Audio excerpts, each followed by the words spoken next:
যদি বান্দা বুঝতে পারে গুনাহ করে ফেলেছি, অন্যায় করে ফেলেছি, অপরাধ করে ফেলেছি, আল্লাহ এমন গুনাহ করছি মালিক, আমার গুনার দিকে তাকাইলে মাফের কোনো আশা করা যায় না। আল্লাহ আমি তো গুনাহ করছি, তুমি আর ছাড়া কেউ জানে না। আমার সন্তান যদি আমার গুনার ব্যাপারে জানতো, বাবা বলে কোনোদিন ডাক দিত না, মা যদি জানতো মা সন্তান বলে ডাক দিত না, এলাকার মানুষ জানলে নেতা বলে আমার ডাক দিত না। এত বড় গুনাহ করছি, আল্লাহ তুমি জানো, তুমি মাফ করে দাও। বান্দা যদি গুনার উপরে লজ্জিত হই, গুনার উপরে লজ্জিত হইয়া জীবনের সব গুনার উপরে যদি লজ্জিত হয়ে যায়, আর যদি বলে মালিক বুঝতে পারি নাই, অন্যায় করে ফেলেছি, অপরাধ করে ফেলেছি, আল্লাহ নিজের মাথায় তো নিজে কুড়াল মারছি গো, আর কোনোদিন গুনাহ করব না, এই মর্মে তোমার কাছে আমি তওবা করলাম। বান্দা যদি গুনাহ করে আর মালিকের কাছে তওবা করে, নজুলে রহমতের সময়, যে সময় পশু পাখিরা ঘুমায় যায় গো, যেই সময় মানুষ তার স্ত্রী পুত্র লইয়া ঘুমায়, যেই সময় বনের পশু পাখিরা ঘুমায়া যায়, গভীর রজনীতে বান্দা যদি গুনার জন্য আল্লাহর কাছে ফরিয়াদ করে, আর বান্দা যদি চোখের পানি ছেড়ে দেয়, আল্লাহ বলে ফেরেশতারা রে আমার বান্দা কেন কান্দে? ফেরেশতারা কয় মালিক আপনার বান্দা জাহান্নামের ভয়ে কান্দে গো মালিক, জাহান্নামের ভয়ে কান্দে। আল্লাহ বলে আমার বান্দা কি জাহান্নাম কোনোদিন দেখছে? না মালিক জাহান্নাম দেখে নাই। তাহলে কেন কান্দে? বলে জাহান্নামের ভয়ে কান্দে। আলেমদের জবানে জাহান্নামের বয়ান শুনছে গো, তাই জাহান্নামের ভয়ে কান্দে, জান্নাতের আশায় কান্দে। আল্লাহ বলেন জান্নাত কি দেখছে? না মালিক জান্নাত দেখে নাই, তারপরও কান্দে, বলে জান্নাতের আশায় কান্দে। আল্লাহ বলে আমার বান্দা নুজুলে রহমতের সময় আমার কুদরতের মধ্যে জোশ তুলে দিছে, আমি আর সহ্য করতে পারি না। ফেরেশতারা রাজি থাক, ফেরেশতারা সাক্ষী থাক, আমার বান্দার চোখের পানিটা নাকের ডগায় আসার আগে আগে আমি আমার বান্দার জিন্দেগির সব গুনাহ মাফ করে দিলাম। রাসূল সাল্লাল্লাহু আলাইহি ওয়াসাল্লাম লা ইলাহা ইল্লাল্লাহর দাওয়াত দেওয়া শুরু করলো, তখন মক্কার মানুষ খোদা মানত 360 জন। রাসূলের এই দাওয়াত শুনে এরা সর্বনাশ করে ফেলেছে।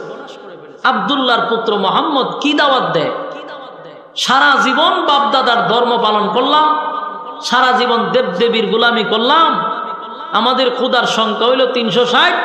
আব্দুল্লাহর পুত্র মুহাম্মদ দাওয়াত দেয় লা ইলাহা ইল্লাল্লাহ, নেই কোনো মাবুদ আল্লাহ ছাড়া, এক আল্লাহ ছাড়া আর কোনো মাবুদ নাই, কোনো ইলাহ নাই, কোনো শরীক নাই। তাহলে বোঝা গেল মুহাম্মদ ক্ষতিগ্রস্ত। নাউজুবিল্লাহ। এই রাসূলকে তারা বলতে লাগলো যে নবীজি আল্লাহর রাসূল ক্ষতিগ্রস্ত হয়ে গেছে। কেন ক্ষতিগ্রস্ত হয়েছে? ওই যে এক আল্লাহর দাওয়াত দেয়। তাদের ভাষ্য অনুযায়ী যে আমাদের খোদা বেশি, আমাদের খোদার সংখ্যা বেশি, মুহাম্মদের খোদা একজন, আর বাপ দাদার ধর্ম মাইনাইতেছি, খোদা গোলামি করতেছি। হঠাৎ করে উনি আমাদেরকে এক খোদার দাওয়াত দেয়, আবার নিজেকে রাসূল হিসাবে সমাজের মধ্যে প্রকাশ করে, নিশ্চয়ই উনি ক্ষতিগ্রস্ত হয়ে গেছে। এই হলো অপবাদ। চতুর্দিকে ছড়ায়া পড়ল, মিটিং মিছিল বাহির হলো, সব জায়গায় মানুষ বলা বলি করতে লাগলো আব্দুল্লাহর পুত্র মুহাম্মদ তো খুব ভালো ছিল, আমরা তাকে সম্মান করি, কিন্তু সে হঠাৎ করেই নিজেকে রাসূল দাবি করে, এক খোদার দাওয়াত দেয়। আহা, মুহাম্মদ তো ক্ষতিগ্রস্ত হয়ে গেছে। এই অপবাদ দেওয়ার কারণে আল্লাহ রাব্বুল আলামিন অপবাদের দাঁতভাঙ্গা জবাব দেওয়ার জন্য এই মর্মে এই ঘটনাস্থলে সূরা আসর নাজিল করে দেয়। সুবহানাল্লাহ। এই হলো নাজিল হওয়ার প্রেক্ষাপট, নাজিল হওয়ার কারণ। তাফসীরের ভাষায় বলা হয় শানে নজুল। কোন সূরা আসর নাজিল হয়েছে? নাজিল হওয়ার পরে আল্লাহ তাদের উদ্দেশ্যে বলতেছেন যে আপনাকে তারা বলে আপনি নাকি ক্ষতিগ্রস্ত হয়ে গেছেন, আমি আল্লাহ বলতেছি কে ক্ষতিগ্রস্ত আর কে লাভবান সূরা দিয়া মাপ দিলেই বোঝা যাবে। সূরা আসর দিয়া মাপ দিলেই বোঝা যাবে কে ক্ষতিগ্রস্ত আর কে লাভবান। তার মানে 1400 বছর আগে বেঈমানদের জন্য তাদের এই উস্কানিমূলক বক্তব্যের কারণে এই সূরা আল্লাহ নাজিল করছে 1400 বছর আগে। এই সূরার হুকুম আহকাম এখন আসেনি, কথা হয় না। কোরআনের একটা মুজিজা সম্পর্কে আপনাদেরকে জানাই। কোরআন তার বিশেষ কোনো প্রেক্ষাপটে নাজিল হয়, কিন্তু তার হুকুমটা থাকে কিয়ামত পর্যন্ত। তার এক্সাম্পল যেমন সুদের আয়াত আছে। এই সুদের আয়াত কি এখন নাজিল হয়েছে? 1400 বছর আগের সুদখোরের জন্য, কথা হয় না। 1400 বছর আগের সুদখোরের জন্য সুদের আয়াত নাজিল হয়েছিল। ওই সময় সুদখোর তো শেষ, এমনকি আয়াত শেষ না। বর্তমান সুদখোরের জন্য একই আয়াত, কিয়ামতের আগে যত সুদখোর বাহির হবে একই আয়াত। তার মানে নাজিল হয়েছে 1500 বছর আগে, হুকুম আছে কিয়ামত পর্যন্ত। এই সূরা নাজিল হয়েছিল তখনকার আবু জাহেল, আবুল আহাব, উতবা, উতাইবা, সাহেবা এদের উদ্দেশ্যে। কিন্তু এখন তারা নাই, কিন্তু তাদের সেলা ফেলা আছে, তাদের চাচাতো ভাই, মামাতো ভাই, খালাতো ভাই আছে। এই জন্য আল্লাহ কয় কিয়ামত পর্যন্ত আবু জাহিলের বংশধর থাকবে, কিয়ামত পর্যন্ত আমার আয়াতের হুকুম থাকবে। কথা কি স্পষ্ট? হ্যাঁ, তো এখনো এটার হুকুম আছে। তার মানে আল্লাহ নাজিল করে তাদেরকে উদ্দেশ্যে বলছে যে তোমরা মাপ দাও, মাপ দিলেই বুঝবা খেয়ে ক্ষতিগ্রস্ত আর কে লাভবান। তার মানে এই সময় যদি বললা থাকে এখনো আমরা মাপ দেওয়ার সুযোগ আছে। আমরাও যদি মাপ দেই, এখন যদি মাপ দেই, এই মাহফিলে বৈশাও যদি মাপ দেই, আমরাও বুঝতে পারবো আমরা ক্ষতিগ্রস্ত না লাভবান। সম্মানিত সুধী, হবিগঞ্জ থেকে আমার দাওয়াত দিয়ে আনছেন, টেকাটোয়া খরচ করে আনছেন, খাওয়াইতেছেন, আদর করে উঠাইছেন, গিচ্ছা উনবার লিগিয়া, কথা কন্যা দি, কাল্পনিক গল্প শুনবার লিগিয়া, গাঞ্জাগুড়ি কথা। এই জন্য সচেতন হয়ে বসবেন, মনোযোগ দিয়া শুনবেন যে হুজুরে আনছে অনেক দূর থেকে, গিচ্ছা শুনবার লিগা না, কাল্পনিক গল্প, গাজাগুড়ি গল্প শোনার জন্য নয়। কোরআনের কথা এখানে লেখছি, দেখছি তাফসিরুল কোরআন মাহফিল, ওয়াজ মাহফিল না, কিন্তু তাফসির লেখছি এখানে। তাফসিরের হাইসিয়তেই কথা বলা দরকার। কিন্তু তাফসিরের মাহফিল লেখাতে কিন্তু হুজুর ওয়াজ শুরু করে দেয়, অমুক বাবার ওয়াজ, অমুক দাদার ওয়াজ, অমুক ফিরের ওয়াজ, তমুক ফিরের ওয়াজ। ফিরের বিরুদ্ধে না, কিন্তু কোরআন হাদিস সমন্বয়ে তো বলতে হবে। যেটা কোরআনে নাই, যেটা হাদিসে নাই, যেটা কাল্পনিক গল্প আইনা তুল্লা ধরে, কাল্পনিক গল্প তুল্লা কি লাভ করিল? কুৎকান সময় মাঠো হাতান চিল্লা চিল্লি করে পরে শেষ। জিগাই কই পাইছ তুই ঘটনা? কয়টা বাপ দাদায় লিখে গেছে। বাপ দাদার গল্প দিয়া কি কোরআন হাদিস চলে? এই জন্য পাবলিক সচেতন না হইলে কপালয় ইরম গাঞ্জা ঘুরি কথাই আপনারা শুনবেন সারা জীবন। ওয়াজ হয়ে শুরু করে দিয়ে সাপে কথা কয়, ব্যাঙ্গে কথা কয়, ইতা ওয়াজ। গুরুয়ে খান্দে, বাসুরে খান্দে। এই জন্য মেহেরবানি করে মনোযোগ সহকারে ঠান্ডা মাথায় কথাগুলি শুনতে হবে। এই সূরাতে আমরা 3টা ভাগ করছি। কয়টা ভাগ? এক ভাগ হইল এটা কেন নাজিল হইল, দ্বিতীয় ভাগ হলো এটার তর্জমা, তৃতীয় ভাগ হলো এটার প্রাসঙ্গিক কিছু আলোচনা। কথা বুঝতেছেন? তাহলে প্রথম হলো এটা নাজিলের কারণ শুনেন। তাহলে এই আয়াত নাজিল হওয়ার পরে, সূরা নাজিল হওয়ার পরে আল্লাহ কি বলছে? মাপ দাও, দিলেই বুঝবা আমার রাসূল ক্ষতিগ্রস্ত না তোমরা ক্ষতিগ্রস্ত। এখন আল্লাহ বলতেছেন, এখনো বলতেছেন যে এখনো তোমরা মাপ দাও, খেয়ে ক্ষতিগ্রস্ত, খেয়ে লাভবান, মাপ দিলেই বোঝা যাবে। কিয়ামত হওয়ার আগ পর্যন্ত আল্লাহ বলতেছেন মাপ দাও, দিলেই বুঝবা খেয়ে ক্ষতিগ্রস্ত, খেয়ে লাভবান। আমরা এখানে যারা বসছি, আমরা একটা মাপ দিয়া যদি বুঝি যে আমরা ক্ষতিগ্রস্ত না লাভবান, ফায়দা হইব কিনা? এখানে বসে আপনি নিজে নিজে বুঝতে পারবেন যে আপনি ক্ষতিগ্রস্ত না লাভবান। এটার সিস্টেম জানতে হবে আলেমদের কাছ থেকে। সূরা তো খালি পড়ছেন, কিন্তু মাপ দেওয়ার সিস্টেম জানেন না। জীবনে হয়তো এই মাপের সিস্টেম শুনছেনও না। আমি আপনাদেরকে বলে যাই, এখানে আপনারা আলেমরা জিগাইলেন না ভাইতেন, জিগাইছেন না, এরাও বলে নাই, আর শুনছেনও না জীবনে। শুনুন মাপ দেওয়ার সিস্টেম। এই সূরাটাকে আল্লাহ পাঠাইছে একটা মিটার হিসাবে। মিটার বুঝুননি? 1 কেজি আপেল লইলে মিটারও নিয়ে তুলে। এই দাড়ি ফাল্লার সিস্টেম এখন নাই, এখন হইলো মিটার। এই সূরাটা একটা মাপকাঠি, একটা স্কেল, একটা মিটার, এটা দিয়ে মাপ দেওয়ার সিস্টেম হলো, এখানে একটা শব্দ দেখবেন আল্লাহ বলছেন লাভ আর একটা হইলো লস। তারা বলছে যে মোহাম্মদ ক্ষতিগ্রস্ত হয়ে গেছে, আর আল্লাহ কয় খে ক্ষতিগ্রস্ত খে লাভবান, মাপ দিলেই বোঝা যায়। তাহলে আমরা লাভ একটা শব্দ পাইলাম, লস একটা শব্দ পাইলাম। এই দুই শব্দ আমরা পাই ব্যবসার ক্ষেত্রে, কথা হয় না? ব্যবসার ক্ষেত্রে লাভ লস হয়, তাহলে আমরা আগে ব্যবসা দিয়েই লাভ লসটা বুঝতে হবে। তাহলে আল্লাহ বলেন কে ক্ষতিগ্রস্ত কে লাভবান, তাহলে এখানে লাভ লস বুঝি ব্যবসার ক্ষেত্রে। ব্যবসা করতে গেলে সর্বপ্রথম কি লাগে? পুঁজি লাগে। বলুন কি লাগে? পুঁজি লাগে। এটা হলো মূলধন। একটু মনোযোগ দিয়ে শুনেন, মাপটা শুনেন। ব্যবসার জন্য সর্বপ্রথম লাগে পুঁজি, আর পুঁজি যদি আপনার ঠিক থাকে, যা আসবে মুনাফা, এটার কি কয়? লাভ। পুঁজি ঠিক আছে, যা আসতেছে তা লাভ। কিন্তু আমার পুঁজি শেষ, মুনাফাও আসলো না, লাভ না লস? লস, ক্ষতিগ্রস্ত। তুমি এই জিনিসটা তো বুঝতে পারছি। পুঁজি থাকার পরে যা আসবে এটা হলো লাভ, পুঁজিও শেষ, মুনাফাও নাই, ক্ষতিগ্রস্ত। আল্লাহ বলেন গোটা পৃথিবীটাকে আমি বানাইছি একটা মার্কেট। গোটা পৃথিবীটাকে মার্কেট বানাইছি, আর মানুষ বানাইছি এই মার্কেটে ব্যবসা করার জন্য। মানুষ বানাইছি এই মার্কেটে ব্যবসা করার জন্য। তো ব্যবসা করতে গেলে প্রত্যেকেরই পুঁজি দরকার। আল্লাহ কয় প্রত্যেকটা মানুষকে আমি পুঁজি দিছি, আর এই পুঁজিটার নাম হলো ওয়াল আসর, সময়। তাফসীর কারকরা বলে সময় কি? বলে হায়াত। সময় কি? হায়াত। আবারও বোঝার চেষ্টা করেন, যারা সচেতন তারা অবশ্যই বুঝতেছেন, যারা সচেতন না তাদের সুবিধার্থে আবারও বলছি, পৃথিবী হলো মার্কেট, আমরা হলাম ব্যবসায়ী।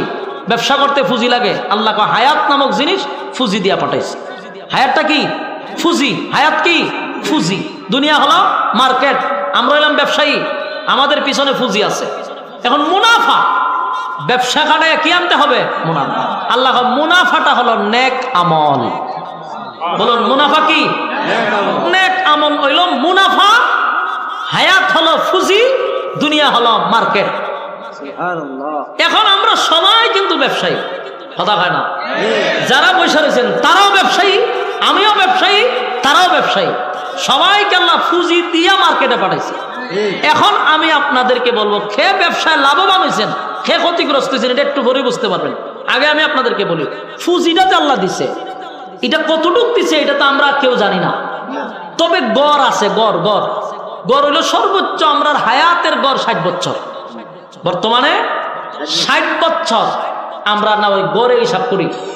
60 বছর যদি আমাদের পুঁজি হয়, এখানে যারা বৈশা রয়েছেন অনেকের বয়স কিন্তু 40, অনেকের 50, আমরার অনেকের আছে 30। বলুন তো দেখি, যাদের বয়স 40 গড়ে মিলাই আর কয় বছর বাঁচবো? 20 বছর। তার মানে 20 বছর বাঁচবো, 40 বছর পুঁজি শেষ। 40 বছর পুঁজি শেষ। পুঁজি আছে 20 বছরের। আমাদের বয়স যাদের 30, আমরা গড়ে বাঁচলে বাঁচবো 30 বছর, তাহলে 30 বছরের পুঁজি শেষ। যাদের বয়স 50, তারা 50 বছরের পুঁজি শেষ, বাঁচলে আর বাঁচবে 10 বছর। এখন হিসাব মিলান, নিজে নিজে হিসাব মিলান, মাপ দেন, নিজেই বুঝে যাবেন কে ক্ষতিগ্রস্ত কে লাভবান। 40 বছর যাদের 20 বছর আছে, 40 বছরের পুঁজি যাদের শেষ হয়ে গেছে, বলুন তো দেখি 40 বছরের পুঁজি দিয়া নেক আমলের ব্যবসা কি পরিমাণ করছেন? নিজে নিজে চিন্তা করে দেখেন তো দেখি, ব্যবসায় আপনি কি লাভবান না ক্ষতিগ্রস্ত? না বুঝা কইেন না, বুঝা কইবেন। নিজেরে নিজে প্রশ্ন করেন যে আমার বয়স 40 গেছে গা, আমি যে 40 বছর নেক আমল কতটুকু উপার্জন করলাম? আমার তো পুঁজি কিন্তু শেষ 40 বছর। তুই পুঁজি দিয়া আমি নেক আমল খাটাইতে পারছি? যদি দেখেন না হিসাবে মিলে না, 40 বছর হায়াত শেষ হয়েছে ঠিক, নেক আমল ওই পরিমাণ আমি অর্জন করতে পারি নাই, তাহলে 100% আপনি ক্ষতিগ্রস্ত। ওইভাবেই রাসূল আমাদেরকে মাপ শিখাইছে, আর আল্লাহ ওইভাবে মাপ দিয়া দেখ কে ক্ষতিগ্রস্ত। তাহলে আমরা যারা বইয়া রয়েছি বুকে হাত দিয়ে বলতে পারবো আমরা লাভবান না? সবার হিসাব মিলে দেখি লস, কথা হয় না? সবার মনে মনে জানা, যার যতটুকু বয়স গেছে ওই পরিমাণ নেক আমল হইছে না। তার মানে আমরা ব্যবসায় লাভবান হতে পারছি না, ব্যবসায় আমরা ক্ষতিগ্রস্ত, ব্যবসায় আমরা মাপ বুঝছেন নি কথা কয় না। প্রতিদিন মাপ দিবেন, প্রতিদিন মাপ দিবেন যে আমার বয়স যদি হয় 40, আমার বয়স যদি হয় 50, তাহলে 50 বছরের পুঁজি আমার শেষ 10 বছর আছে, তাহলে এই পুঁজি দিয়ে আমি নেক আমল কতটুক পাইলাম, হিসাব মিলাইয়া দেখা যায় আমরা ক্ষতিগ্রস্ত, লাভবান না। কথা কন। সম্মানিত শুধু এখন আসুন সূরার ভিতরে, এটা তো হইল শানে নজুল এবং মাপ দিয়ে আল্লাহ বুঝাইছে। তাহলে সূরার শুরুতে আল্লাহ কি বলে শুনেন। শুরুতে আল্লাহ একটা কসম করছে। কি করছে আল্লাহ? প্রথমেই বলেন ওয়াল আসর, সময়ের কসম। বলুন কিসের কসম? তাফসীর কারকরা বলে এই সময়টাই হলো তোমার হায়াতের কসম। এটা কিসের কসম? হায়াতের কসম। আল্লাহ শুরুতে একটা কসম করছে, বন্দা কসম তোর হায়াতের। এরপর আল্লাহ কয় ইন্নাল ইনসানা লাফি খুসর। আল্লাহ কয় কসম তোর হায়াতের, তোরা ক্ষতিগ্রস্ত। আমার কথা বুঝেননি? বুঝে খুব বিরক্ত লাগতেছে আপনারা। গিচ্ছা বলে ভালো লাগবো, সাপে ব্যাঙের গিচ্ছা বলে মনোযোগ দিয়ে শুনে। আল্লাহ শুরুতে একটা কসম করছে, কসম কইরা দেখেন আল্লাহ বলে এই পৃথিবীর মানুষ তোরা ক্ষতিগ্রস্ত। আল্লাহ যেখানে বলে আমরা ক্ষতিগ্রস্ত, আমরা নিজেরাও হিসাব মিলায় দেখলাম আমরা ক্ষতিগ্রস্ত। উভয় আছে, ভয়ঙ্কর অবস্থা আমাদের জন্য অপেক্ষা করতেছে। কথা হয় না? দুনিয়াটা এমন একটা জায়গা, ঘুমাইছেন আপনি, ঘুম থেকে উঠলেই হয় সকাল, ঘুম থেকে উঠলে হয়, না উঠলে হয় পরকাল। ঘুমাইছেন, উঠলে কি হয়, আর না উঠলে এই মাঝখানে আমি আর আপনি আসি। তাহলে আমরা নিজেরা হিসাব করে দেখলাম ব্যবসায় আমরা ক্ষতিগ্রস্ত। আবার আল্লাহ নিজে কসম করে কইতেছে আমরা ক্ষতিগ্রস্ত, তাহলে তো বাঁচার দিয়ে উপায় নাই। কিন্তু আল্লাহ বলেন আমার মায়া দয়া বেশি। আল্লাহ কি বলে? মায়া দয়া। এই জন্য আল্লাহ এই সূরার ভিতরে 4টা কর্মসূচি দিছে। কয়টা কর্মসূচি? 4টা কর্মসূচি দিছে, যে তোরা হিসাব মিলায় দেখলি তোরা ক্ষতিগ্রস্ত। আমি আল্লাহ কসম করে বলছি তোরা ক্ষতিগ্রস্ত, কিন্তু তোদেরকে বাঁচানোর জন্য 4টা কর্মসূচি দিছি। কয়টা? এই 4 কর্মসূচি যারা পালন করবে তাদেরকে ক্ষতিগ্রস্ত হতে দিব না। এখন সুবহানাল্লাহ থাকলে কইতে পারেন, আছে সুবহানাল্লাহ থাকলে জোরে কইতে হয়। এটা আল্লাহর কত মায়া। আল্লাহ নিজেও কয় আমরা ক্ষতিগ্রস্ত, আমরা হিসাব মিলে দিছি ক্ষতিগ্রস্ত, কিন্তু আল্লাহ কয় 4টা অপশন দিছি, যদি তোরা 4 অপশন মানস ক্ষতিগ্রস্ত হতে দিব না। সুবহানাল্লাহ, বাঁচার সুযোগ আছে। সুবহানাল্লাহ, সুবহানাল্লাহ। তাহলে 4 কর্মসূচি আমরা শুনবো তো ইনশাআল্লাহ। 4 কর্মসূচি শুনে বাড়িতে যাবো ইনশাআল্লাহ। 1 নাম্বার কর্মসূচি আল্লাহ কোরআনে বলেন, এই সূরাতেই বলেন, প্রথম বলেন ওয়াল আসর, সময়ের কসম। ইন্নাল ইনসানা লাফি খুসর। রব্বুল কারীম বলেন সময়ের কসম, তার মানে তোমার আমার হায়াতের কসম করছে আল্লাহ। তোমার আর আমার হায়াতের কসম করে আল্লাহ বলেন ইন্নাল ইনসানা লাফি খুসর। নিশ্চয় তোমরা ক্ষতিগ্রস্ত। আমার মালিক কথাটা স্বাভাবিকভাবে বলে নাই, কসম কইরা বলছে। আল্লাহ কসম করে বলছে, সাধারণ কোনো কথা না। মালিকের কথার এমনি তো অনেক দাম, কিন্তু মালিক কসম করছে ওয়াল আসর, সময়ের কসম। ইন্নাল ইনসানা লাফি খুসর। পৃথিবীর মানুষ তোমরা ক্ষতিগ্রস্ত, এর মধ্যে কোনো সন্দেহ নাই। ক্ষতিগ্রস্ত, ক্ষতিগ্রস্ত। কিন্তু আল্লাহ বলেন আমার মায়া দয়া বেশি। মায়া দয়া বেশি হওয়ার কারণে আল্লাহ বলেন 4টা কর্মসূচি দিলাম।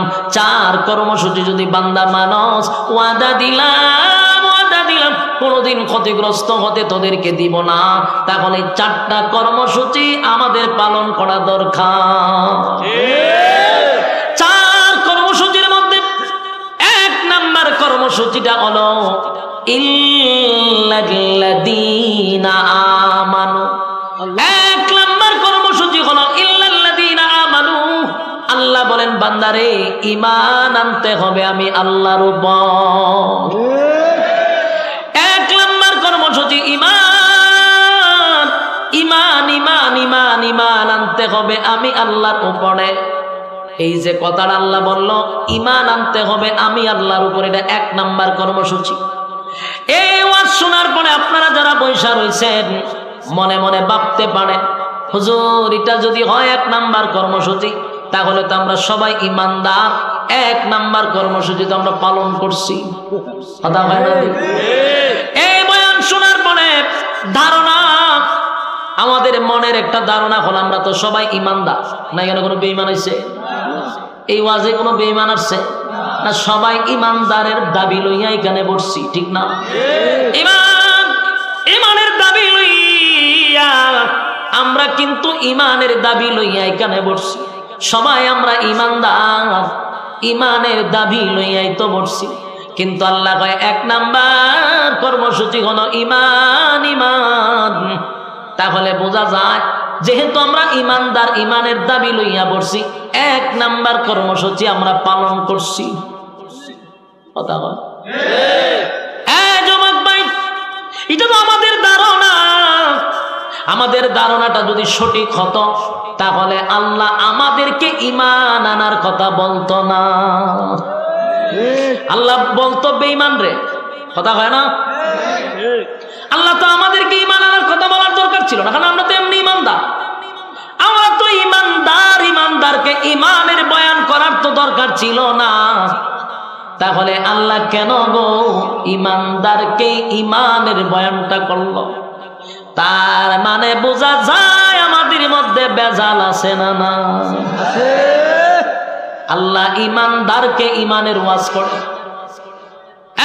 মাদারীপুরের মায়েরা দিলের কান লাগায় শুনবেন, কোরআনে বহু আয়াত আছে ইয়া আইয়ুহাল্লাযীনা আমানুত্তাকুল্লাহা হাক্কা তুকাতি। এই আয়াতের দ্বারা বোঝায় আল্লাহ এ ঈমানদারেরা। দেখেন এখানে ঈমানদার বলে ডাক দিছে, কোথাও আল্লাহ বেঈমানদেরকে ডাক দেয় না রে।